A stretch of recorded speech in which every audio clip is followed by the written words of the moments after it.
Hello again, and welcome to The Path. Today my guest is Scott Butler. Scott practices karate, kobudo, and Brazilian jiu-jitsu. In this episode, Scott and I discuss how to balance karate, kobudo, and Brazilian jiu-jitsu. We also cover recovery and how to maximize your training and prevent injuries while training at such a high level. I was very interested to hear Scott's opinions on how Brazilian Jiu-Jitsu can complement karate and how karate can complement Brazilian Jiu-Jitsu. Okay, so without further ado, let's get into the podcast. Okay, thanks for being on the podcast, and good to see you again.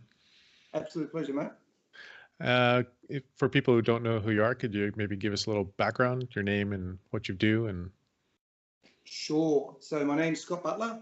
I'm from Australia. I live in country Victoria, 2 hours north of Melbourne, and I train Okinawan karate, Rushikai, and my instructor is Michael Doyle Sensei. He's a seventh dan in under Rushikai, and his instructor, which is still our instructor, is Sensei Sel Ebenez, ninth dan. I also do Mariyoshi Kobudo, so I'm a fourth dan in Mariyoshi Kobudo, fifth dan in Rushikai, and I train in Gracie Jiu-Jitsu under Henna and Hion Gracie, and also under Horion Gracie, their father. So I'm a certified instructor under the Gracie University. So what was your first martial art? My first martial art was a style called Shinbu Kai, and it was partly a Shotokan Goju blend. I started that in 1985, and at the age of 13 or 14, and yeah, so it was primarily a if I can say, an Australian traditional type of martial art. It wasn't really freestyle. And how long did you do that for? I did that for 3 years before I moved. Well, my family moved north from Melbourne up to the country area, and then for the next 4 to 5 years, I did a freestyle martial art. I gave that freestyle martial art after earning my black belt, and gave that away and started training in goju-ryu. I started training in goju-ryu when I was 20, and went right back to white belt again, and started from the bottom. So and sort of haven't looked back.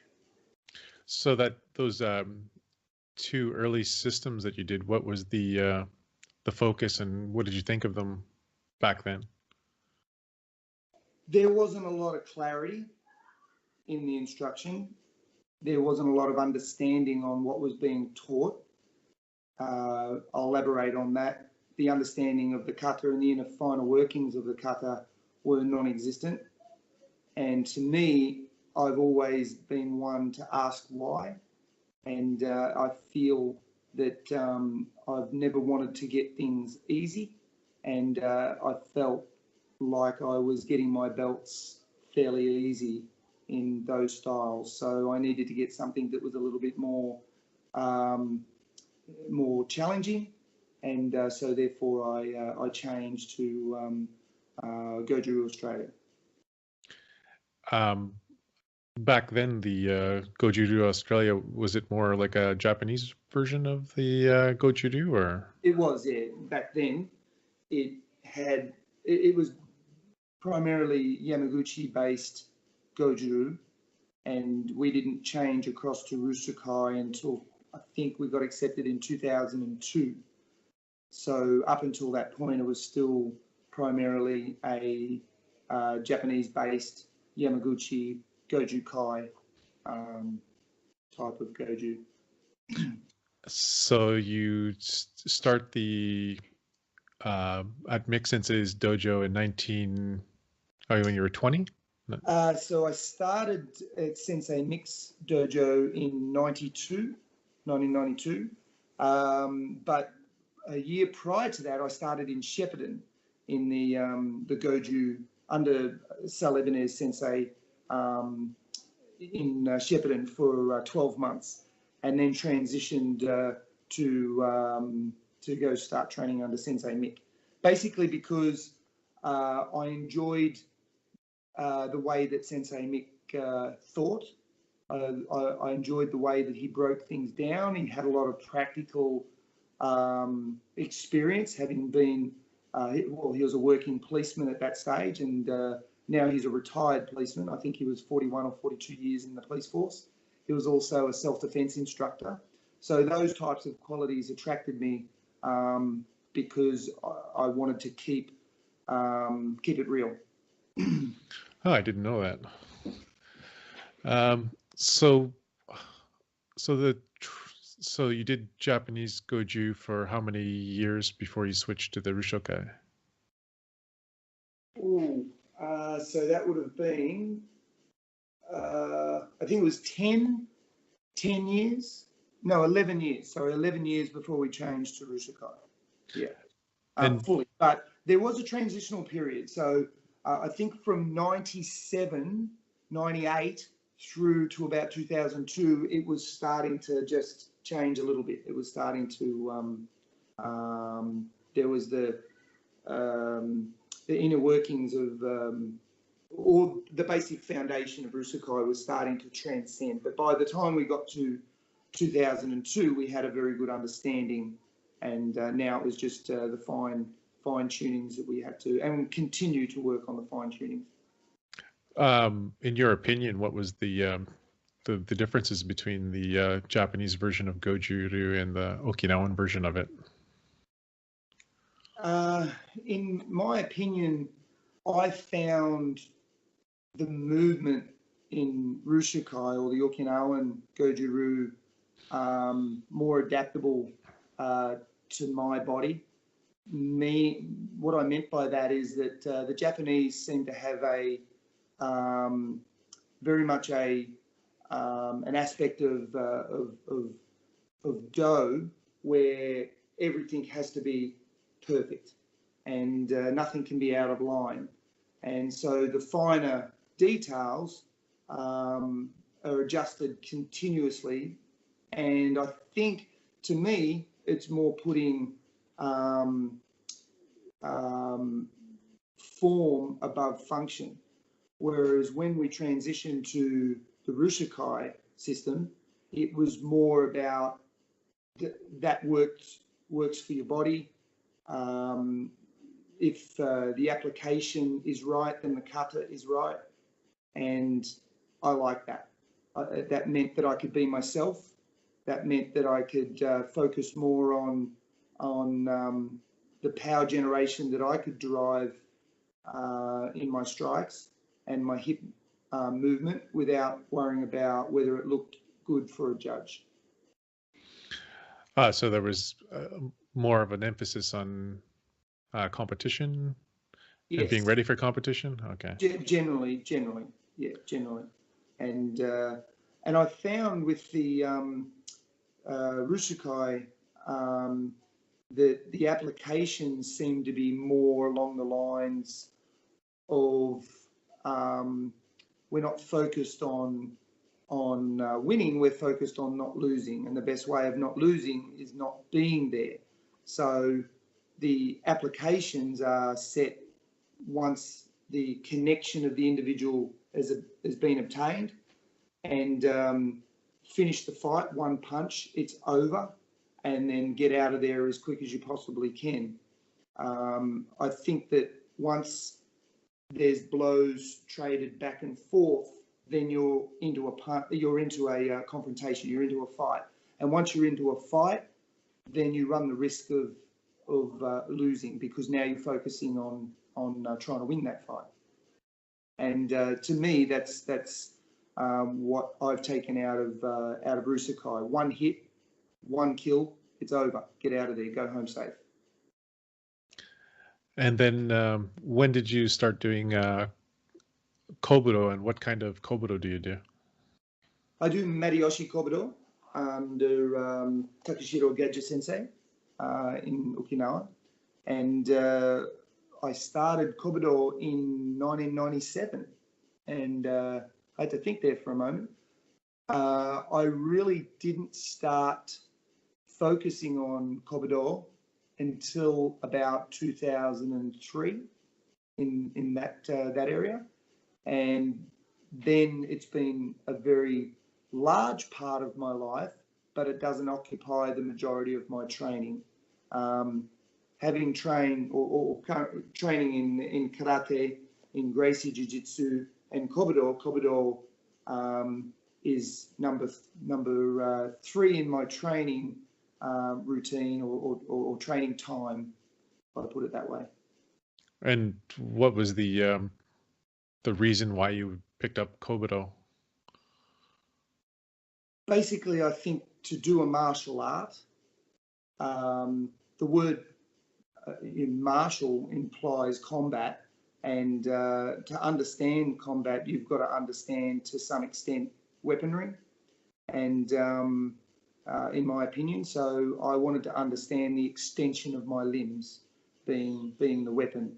The weapon is hard, so it does encourage you to be soft, because if you're hard when you're using the weapon, then you've got a hard weapon and a hard body, and it just won't work. You can't get that ju into your technique. So it does make you become soft.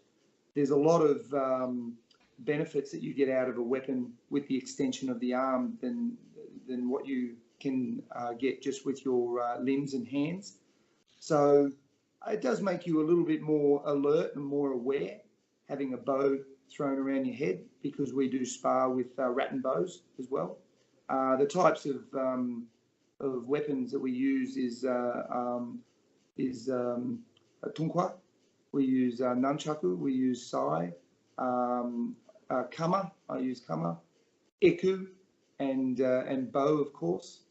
And yeah, so they're the weapons that I primarily use. So you were looking, if I'm understanding correctly, you were more looking at it as a supplement to your karate to try to better understand fighting.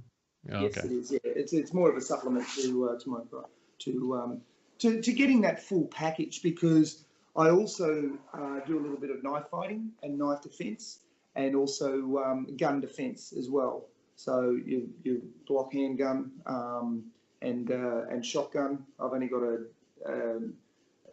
wooden shotgun, single barrel, and it's not a real one, and a rubber heavy training weapon as well. So I think the weapon defenses are just as important to me as the kobudo as well.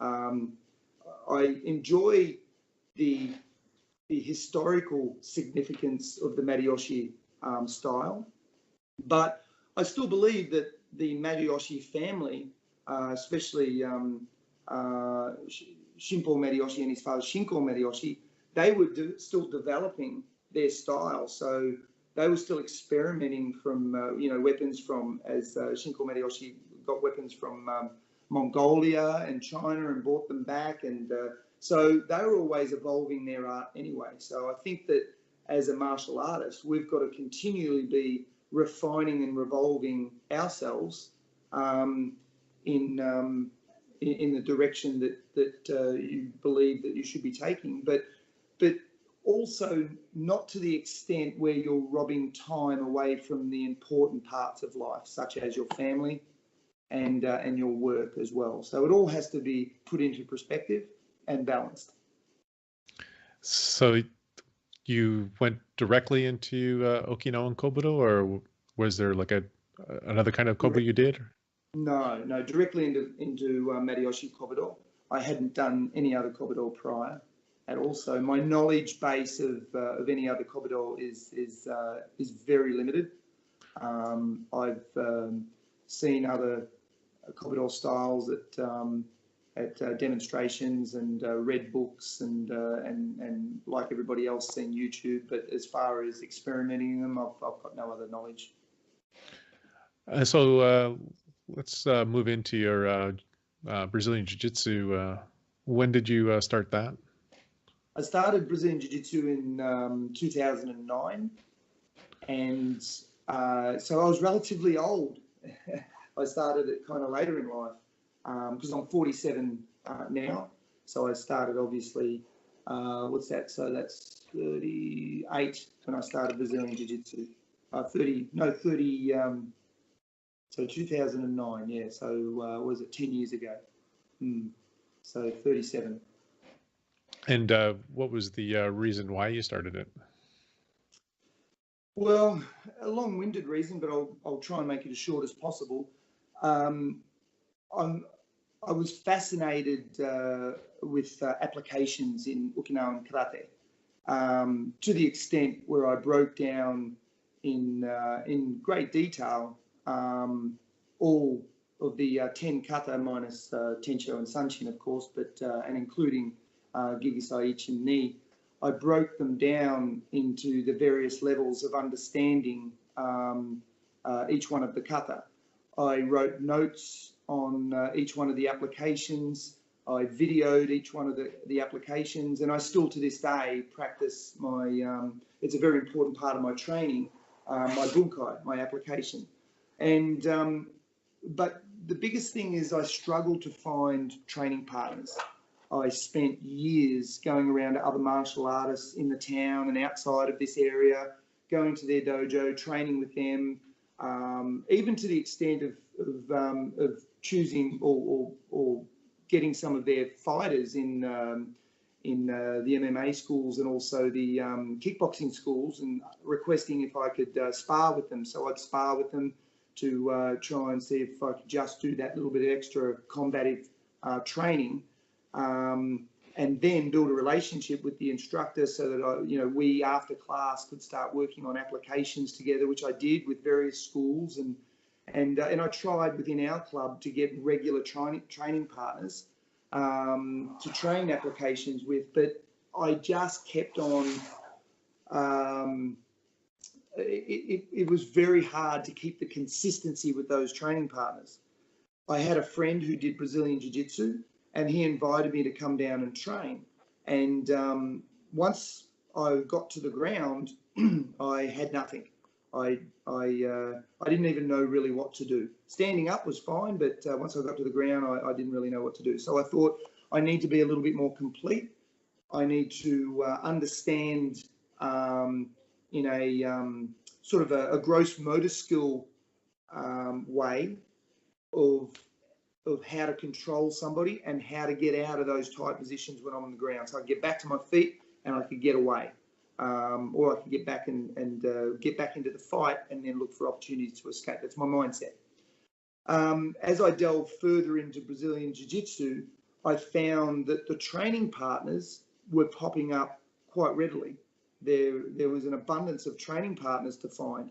And so I thought, okay, well, maybe if I encourage a few of these guys to come every morning on a regular basis in jiu-jitsu, then maybe I could start to introduce them to karate and start working my applications with them. And I started doing that for a little while, but their interest in karate, because they hadn't come through the process of karate, of understanding all the all the katas, the preparationary katas, and understanding kata itself, they had no interest in it. So they just wanted to do more and more Brazilian Jiu-Jitsu. So I just figured, okay, well, I'll just continue on with my training there. At least I'm getting some sort of combative training, rolling around on the ground and those sorts of things. And we did a lot of stand-up as well, takedown, distance management. And then it got to the stage where I just could not find anyone to do my applications with, but I had 10 guys turning up in my garage nearly every morning wanting to do Brazilian Jiu-Jitsu. And I thought to myself, I'm not really qualified to teach Brazilian Jiu-Jitsu. I need to get qualified in Brazilian Jiu-Jitsu to teach it. So I went over and unannounced and arrived at the Gracie University in Torrance, California, and poked my head around the corner, and Henna and Heon Gracie, they were filming their jiu-jitsu lessons. and I was the only one in the building at that stage because it was during the day. Everybody else was working. They asked me to come around and who am I and who are my instructors? And I said, well, you guys are my instructors. I've sort of learned online from you and also traveling down to Melbourne. And so they sparred with me and realised that I was legit and that I could talk the language of Gracie Jiu-Jitsu. And then it just got more involved from there. They invited me back again. They invited me to do the ICP, which is the instructor's course certification program. They asked me to do all their courses, which consists of 60 lessons and between 190 and 200 techniques each course. And I've done 4 of them right now.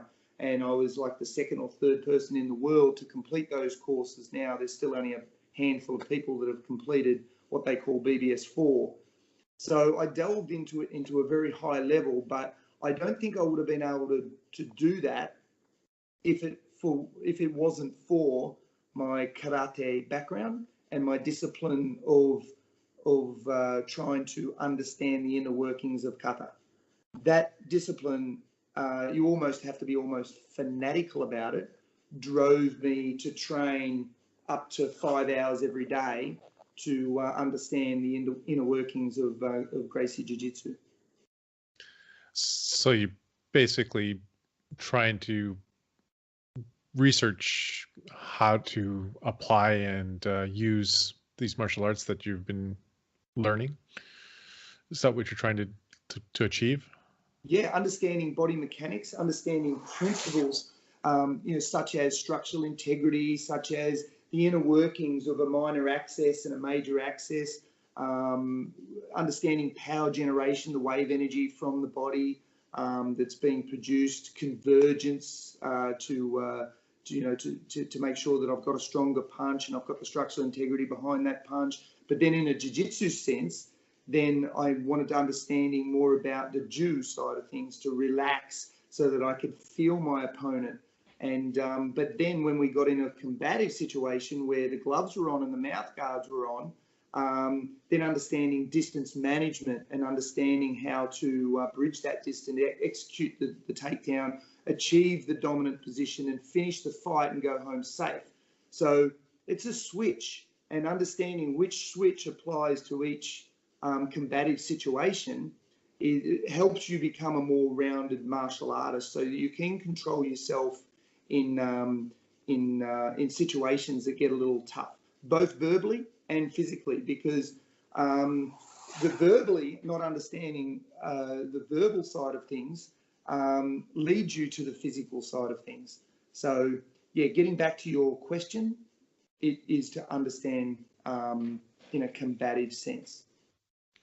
So you're mentioning that you were training quite a bit, and I'm kind of interested in how you schedule it, like how do you recover from, how do you know, how do you recover from the training, and how do you schedule your training, having a life and a family and work and. Great question, because I do have a good balance with my family, so I get up at 5. Well, I'll just tell you a daily schedule, I guess, schedule. I get up at 5:15. I start training at 5:30, and that's in jiu-jitsu. I finish at 7. I come home, and I usually do a cardio weight program on Mondays, Wednesdays, and Fridays. And on Tuesdays, Thursdays, and Saturdays, I come home and do karate and machiwara. I do forearm drills, just conditioning on bamboo. I work with the chi a little bit, just for movement. I work a little bit in Sanshingami, stances, basics, those sorts of things. So that's morning routine. And then at night, it's a combination of karate and jiu-jitsu depending on the night. So for instance, Mondays and Thursdays are my karate training nights, and Mondays and Thursdays, yeah. So Tuesdays, Wednesdays and Fridays are primarily jiu-jitsu, and Tuesday night is interchangeable. So that's either application or it's jiu-jitsu sparring. It's depending on who's around. So I hardly ever miss a jiu-jitsu Tuesday night, because that's usually a combative night.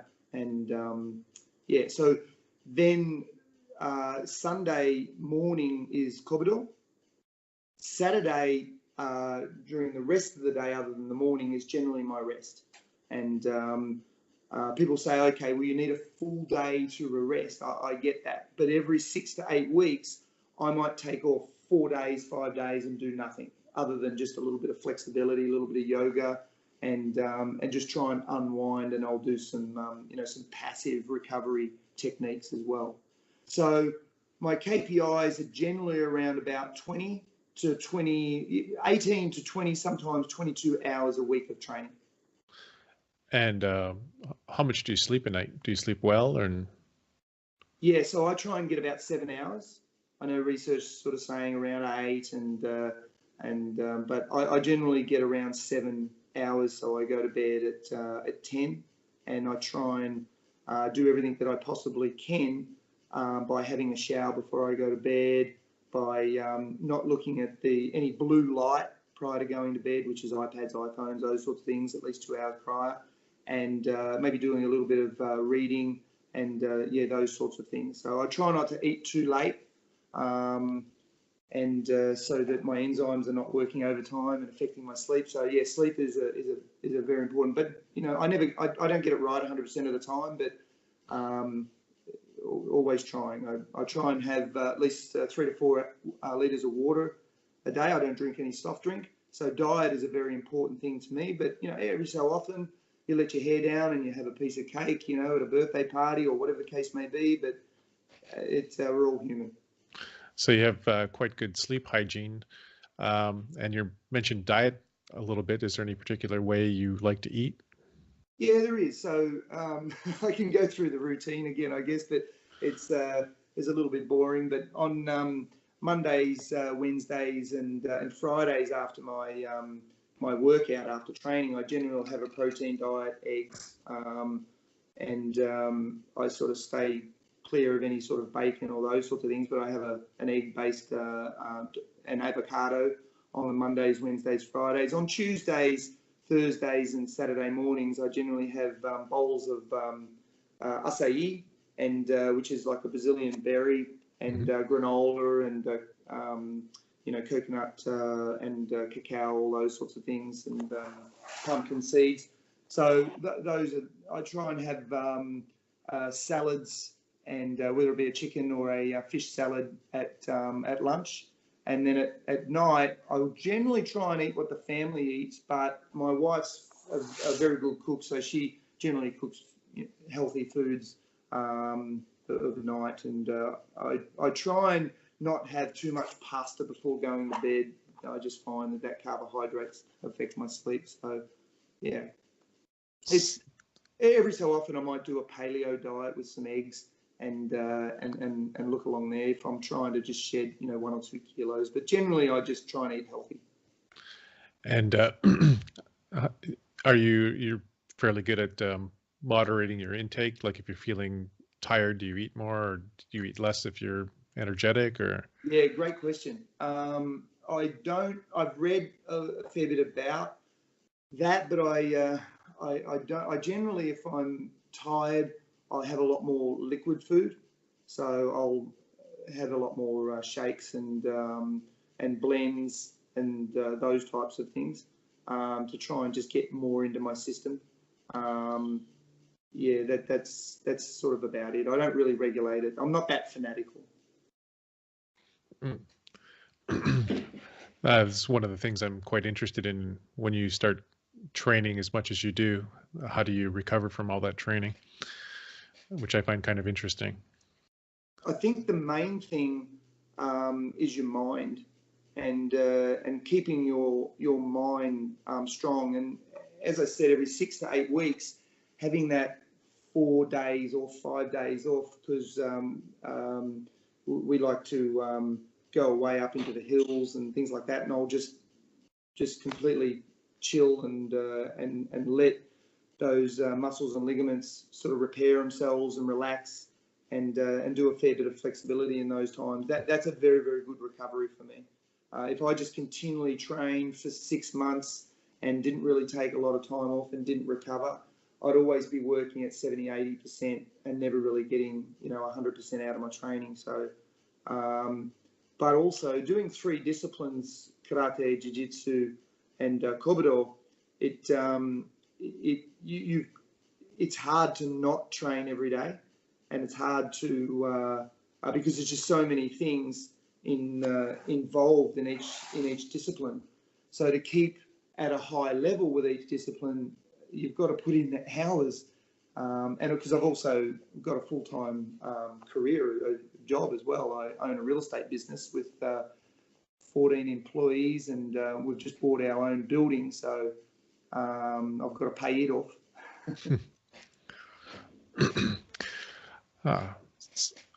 Do you find that I would think one of the advantages of doing 3 things is that you would tend not to get so many repetitive strain, just like problems. Like, if you're punching 10,000 times a day, then you're going to have some repetitive strain. But if you're like doing 1,000 punches and like some throws and some kobudo stuff, that you'd actually would probably lessen the chances that you would get that kind of strain, or? Yeah, 100%. And now more so than ever, as I've gotten older, and I've observed guys that have been training for far longer than I have, and the repetitive strain and injuries, hip replacements, knee replacements, shoulder replacements that they're going through, by doing a million washigetis and just that constant amount of impacting on that one limb.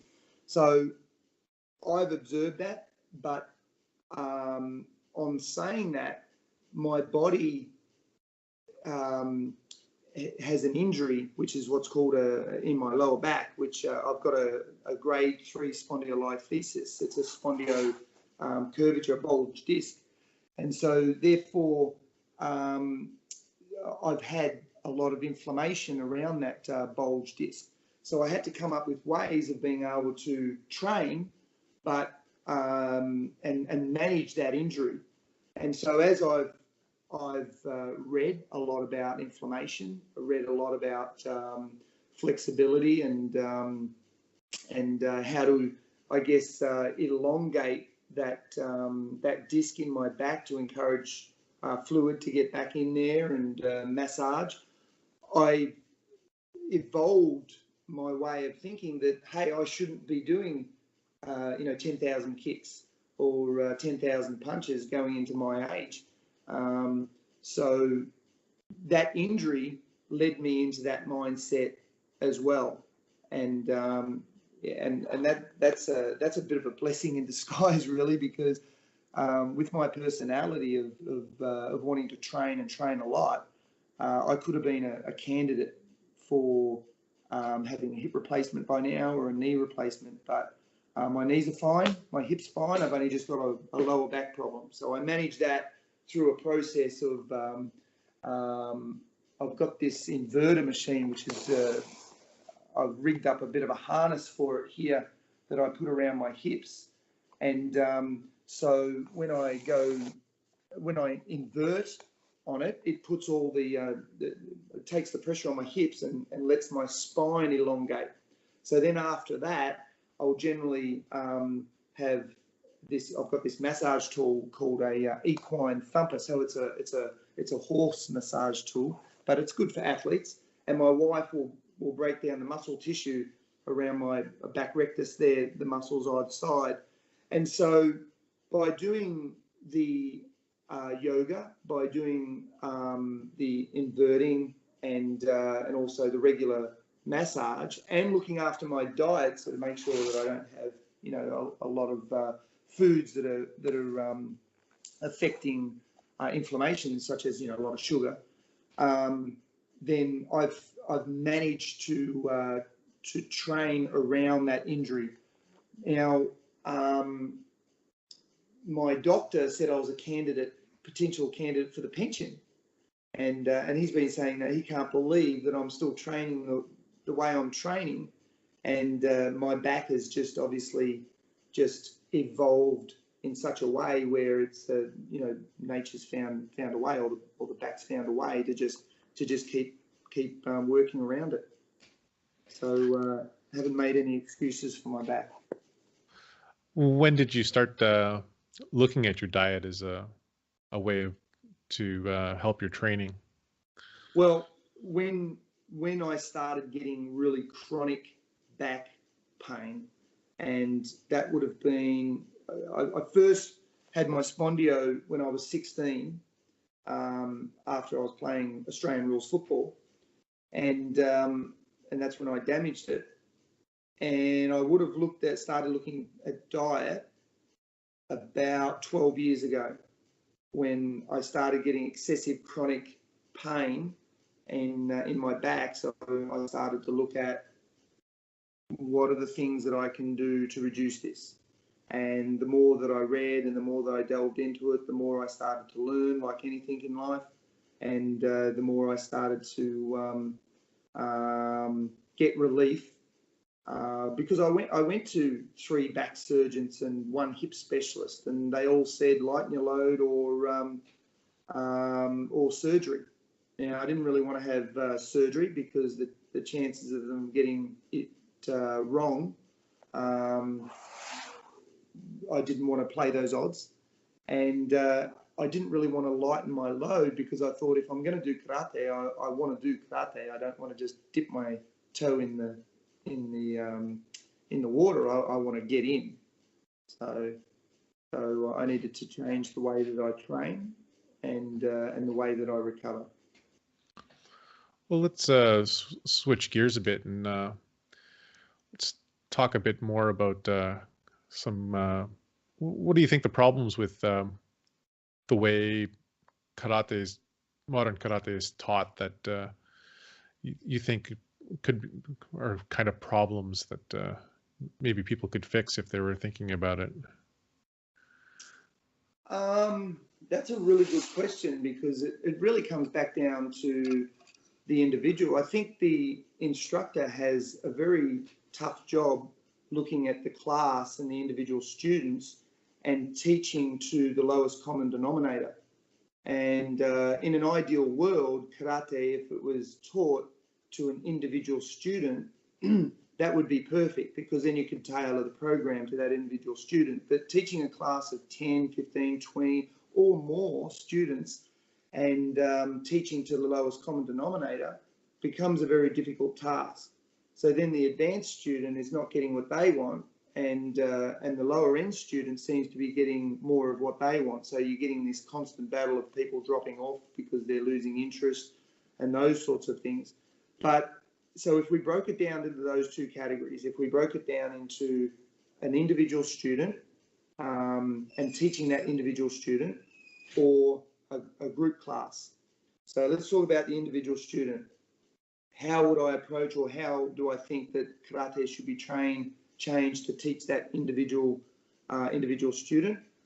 I think that the Okinawan way of preparatory exercises, such as Yumbi-Ondo, and supplementary exercises, Hoji-Ondo, and then going into the kata as a solo reenactment of the application, and then delving into the finer workings of kata, is a beautiful way of a martial art, and that's what really intrigues me about karate. It's something that I don't think I'll ever get bored with.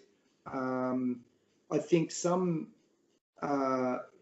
instructors seem to lose the focus of what kata actually is. So they'll look. To me, the kata is just merely the blueprint, is the floor plan of a house.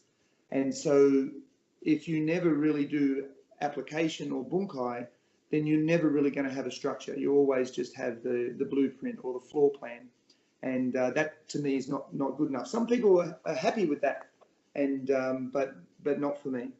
So now, if we look at the group class outline and teaching to the lowest common denominator.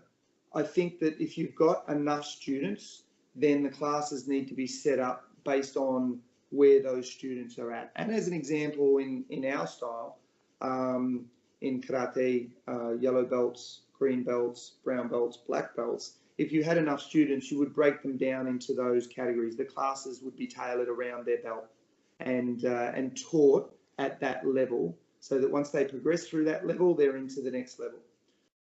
That's not obviously practical for a lot of people because they might only have 10 students. Mm-hmm. So therefore, the whole 10 students, and you can have a combination of a white belt right through to a fifth dan, are all in the same class.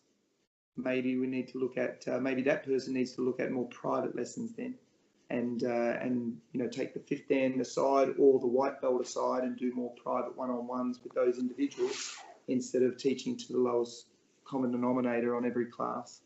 But I really, going back to my original point, to me, the ideal structure is still Yumbyondo, which incorporates stretching and mobility exercises, getting back to your current range of movement before training, those sorts of things, and supplementary to develop the muscles or the ligaments and tendons and muscle sinew to be able to hold your combative stance, or be able to strike with a nice strong punch with some good force behind it. You've got to be doing those supplementary exercises. How does BJJ handle those problems? They have them as well. So the BJJ has a lot of them.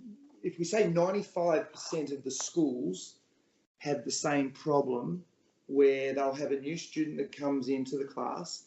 That new student is a white belt and is thrown into the class, and it's kill or be killed. It's defend for yourself. They usually have an hour's lesson on technique, and then it's a half an hour of sparring. So that new white belt, and everybody wants to tap the new white belt. They're survival. They're in survival mode. So they either come back next week or they don't come back. So the turnover is quite high in the BJJ schools. BJJ. So the Gracie Jiu-Jitsu have analysed what it is that a new student needs to learn in order to get them up to a standard where they're going to be able to survive in that environment.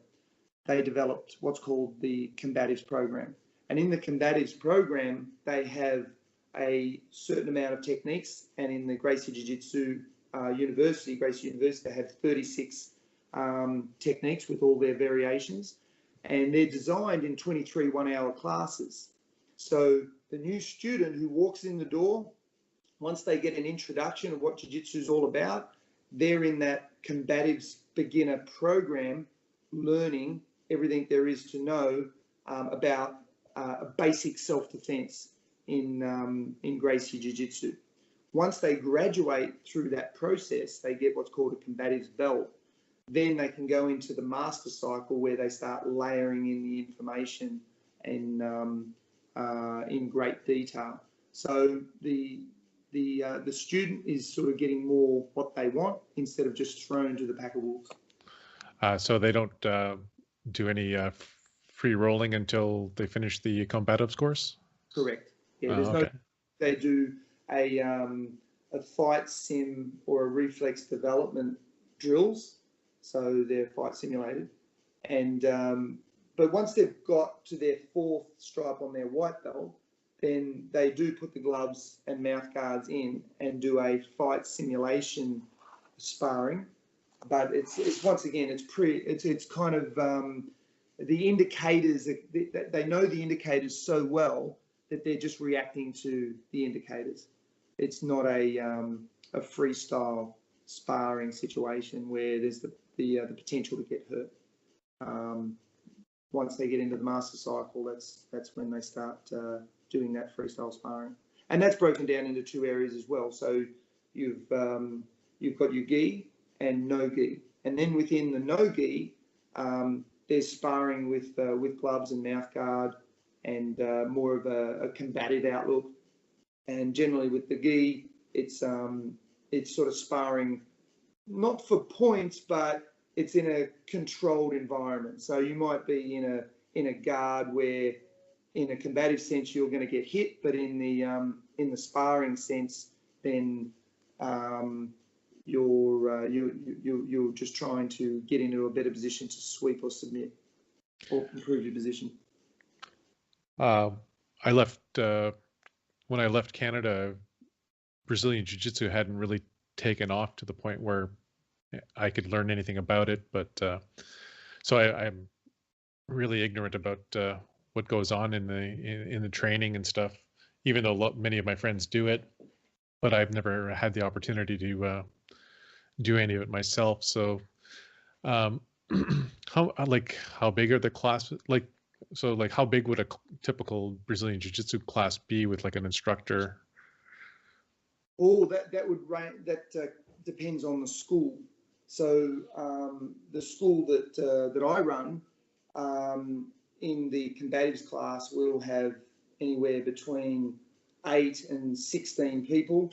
In the master cycle, that will be anywhere between once again 8 and 12 people. But in the master cycle, we're training every morning.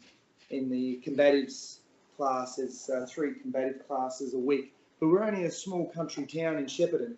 So in Melbourne, they can get up to 60, 70, 80, even 100 people per class.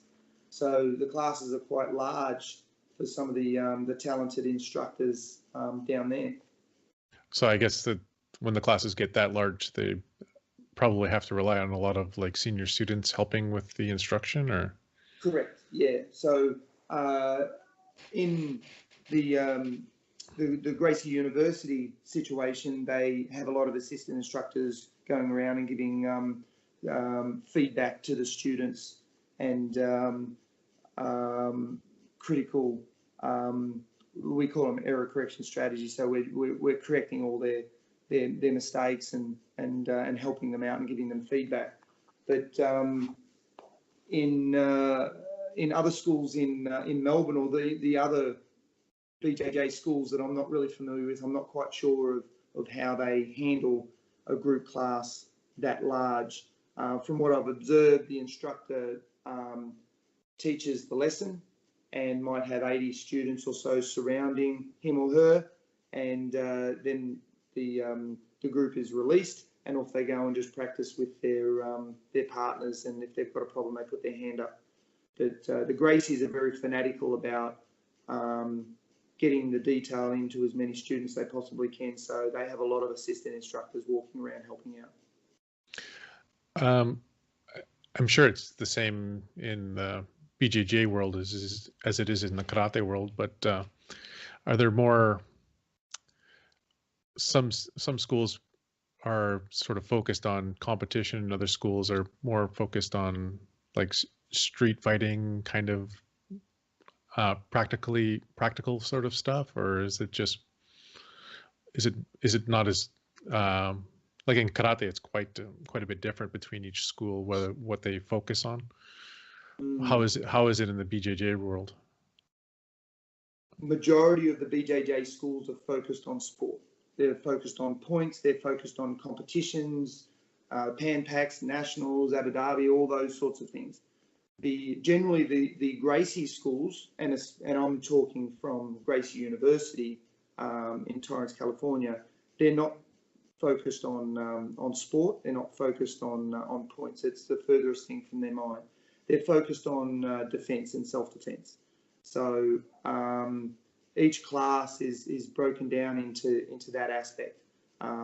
Each class has a standing technique and a ground technique, and they primarily point out the street applicable techniques that to the learner. It has to be energy efficient. It has to be a street applicable, and it has to be with natural body movement, encouraging ju, softness. Otherwise, it's really not an efficient technique. So if it's strength based, which is what a lot of BJJ schools promote, to sweep and improve their position. It's not efficient enough. So the Gracie University School that I train at is focused mainly on primarily all on self-defense.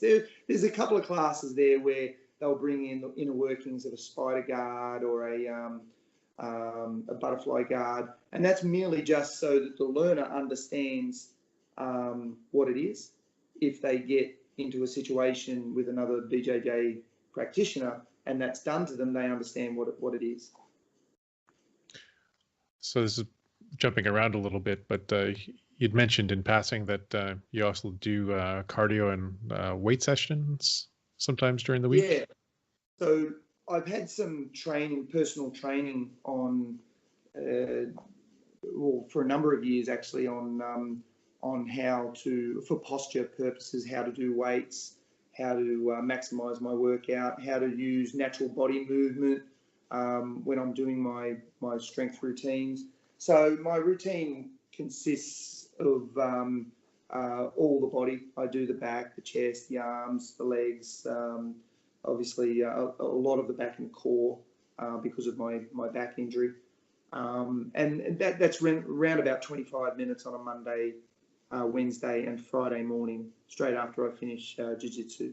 So I'll smash that out for 20-25 minutes, and time's the utmost importance. So as soon as I drive back and I get home, I don't even go inside. I go straight into the garage, start my workout, smash it out, get it out of the way. And I'm finding that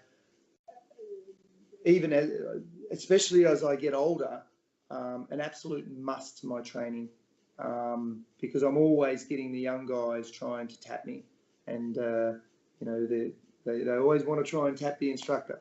So I always try and make sure that I keep my limbs nice and strong for that.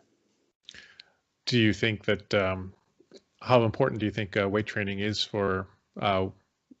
Well, let's start with BJJ, karate, then kobudo. I think that overall the primary focus should be relaxation, and the primary focus should be due in all your martial art training. But the thing is that the weight training just gives you a little bit more protection, gives you a little bit more protection in your limbs, and so that therefore you are less susceptible to injury. But it gives you a little bit more protection so you can train longer in life. So for me, I don't want to be Arnold Schwarzenegger. I don't want to be big. I don't want to have a bulging chest. I'm doing it for the protection of my body, because I can't guarantee that I'm going to be training with somebody who's 78, 79 kilos, my weight. I'm training with guys that are up to 110, 120 kilos in that area. And, that person, if I didn't do my supplementary training to protect my limbs, I'm going to get an injury. I'm going to get a torn ligament. I'm going to get a shoulder injury. It's bound to happen. Do you think it helps you apply technique better, or is it just more protective training? I think for me, I look at it as more protective training. Applying technique, I think you get a lot of benefit from just training, doing those techniques, doing your kata training, doing your application training. You're going to get a level of exercise and strength and development of that. Well, what we use in Okinawa, and we've talked about this many times. In fact, you've taught me a lot about Chinko-chi, the optimal positioning of the body. You get that from your training, as long as you know what to look out for. So that's going to come anyway. The supplementary training just helps you protect that limb just that little bit more, and I think that's important going later on in years, where you don't have the youth to rely on. would you, if you had to choose what things you would drop from your training, what would the order sort of look like? Ooh, that's a hard one, and I've often thought about that because I love my karate, I love my jiu-jitsu, and I love my kobudo. I guess kobudo would probably be the one that I would drop first. What But about the weight training? yeah, weight training. Okay, so um, I would, if I had to drop it, I would just resort back to band training. So in other words, with different types of elastic bands and things like that, just getting some sort of mobility. But yeah, I guess the weights would be the first to drop if I had to drop there, and I'd go back to band training. And then kobudo would be next. Yeah, kobudo would probably be the first, other than your supplementary training. And but then if I started looking at karate and jiu-jitsu, I couldn't comment on that. I think I prefer to die rather than give up either one of those. I mean, karate has always been my love since I was young. So I probably, there's always a shining light there, but I do like my jiu-jitsu, and I think for me, and that not everybody would say this, but for me, it's helped my application. It's helped my understanding of the inner workings of kata being application bunkai. So you would recommend karate people to do BJJ? No, No? no. I think that as long as you understand principle, and as long as you're understanding, what it is you want out of your training, I think that's important. I think that if you've got enough training partners around where you can develop the inner workings of your kata application, then that's fine. But I wouldn't recommend anybody to do one over the other. And it just works for me under my circumstances, but that may not work for somebody else in their circumstances. If I was saying it to someone that I love, like my son or my daughters, then I would probably request that they choose one, either karate or jiu-jitsu, because it is a lot of work to get to a high level in both. It's a heck of a lot of work, In a as long time, yeah. as you know, how much work you put in karate over the years.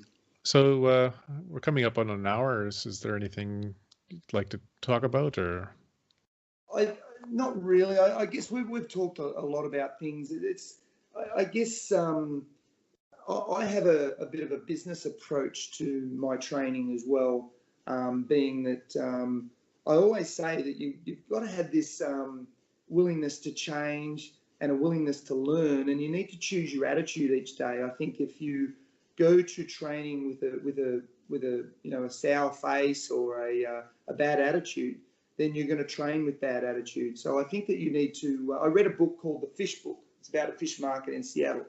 And one of the messages that I got out of there is that choose your attitude every day, and I think that comes across in all walks of life. But we're talking about training right now. So if you're in front of the class and you've had a bad day, you need to drop that. If you're in the class and you've had a bad day, you've got to drop that. You've got to choose your attitude to get the most out of your training, and it's a percentage principle. If we have a better attitude every time that we train, both personally and with the group, then we're going to progress a lot more, because each one of those, if we get an extra 10% out of each training session, and because of a better attitude and a willingness to learn, a willingness to change, then compounded over a few years, you've just increased your knowledge and your skill in all your disciplines by applying that principle. Oh, that's actually quite an interesting way to look at it. It's actually a nice point, I think.